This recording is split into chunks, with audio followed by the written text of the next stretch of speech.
এটা অনেকেই চেনো। এটার নাম মাশরুম।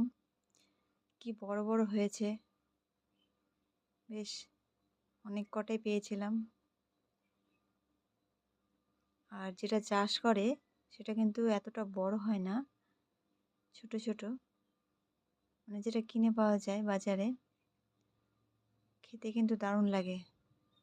আর এটা আমাদের গ্রামের ভাষায় আমরা পলপুঞ্জি বলি, যেটা খড় বা কাড়ি বা পোয়ালে পচে গিয়ে তারপরে এটা ওখান থেকে পাওয়া যায়। তাই আমাদের গ্রামের ভাষায় এটাকে পলপুঞ্জি আমরা বলে থাকি। খেতে দারুণ লাগে, দারুণ। আমার তো খুবই ভালো লাগে খেতে, কিন্তু রান্না করার পর আরও অল্প হয়ে যায়। তাই আর বেশি না বলে টাটা।